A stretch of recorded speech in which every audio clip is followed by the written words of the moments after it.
Yeah.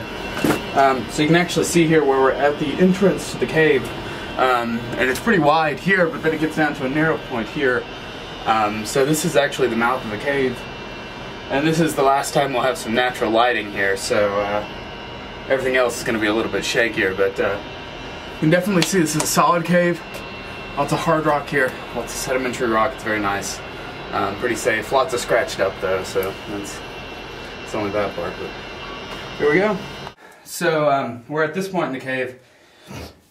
And what we have here is actually a place where you can go above it, and there's a flume that goes up about 20 feet up into the ceiling there, and you can climb here, and it's kind of like a little bit of friction climbing, where you can wedge yourself between the rock that I'm leaning against and this wall here, and then come down over the top, or you can also go down below and fit underneath this. It's a little bit of a tight squeeze, but there's plenty of room here, and it's you know, these rocks are pretty sturdy, so you're not going to have to worry about any of them sliding on you. I mean, I'm a pretty big guy, and this one holds me just fine. So you have a lot of options here in this part of the cave, but definitely a pretty cool little spot here.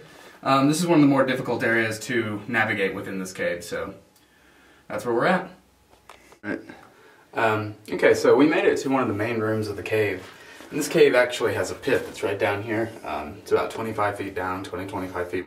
So you can see the pit here. And it's really trashed down at the bottom there. Somebody used it as a trash chute. But there's some old utility rope here. And do not ever use rope that's been left in a cave. We brought the rope in case we wanted to climb down it.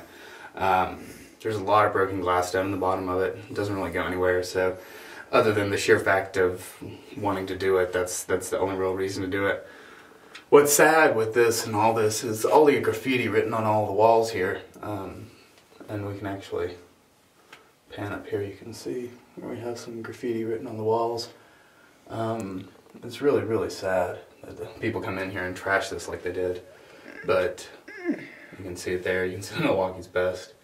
What I do love though, the only graffiti that I think is funny is the D&D inscribed into the wall there. D&D is Dungeons and Dragons, so obviously you have a bunch of dorks up in this area playing that, but we have a couple options here. We can turn around and go back, which is obviously not what we're going to do. Or there's actually a chute that we're going to climb up here. It's a little bit of climbing, but nothing technical, nothing that you would need carabiners or a harness for.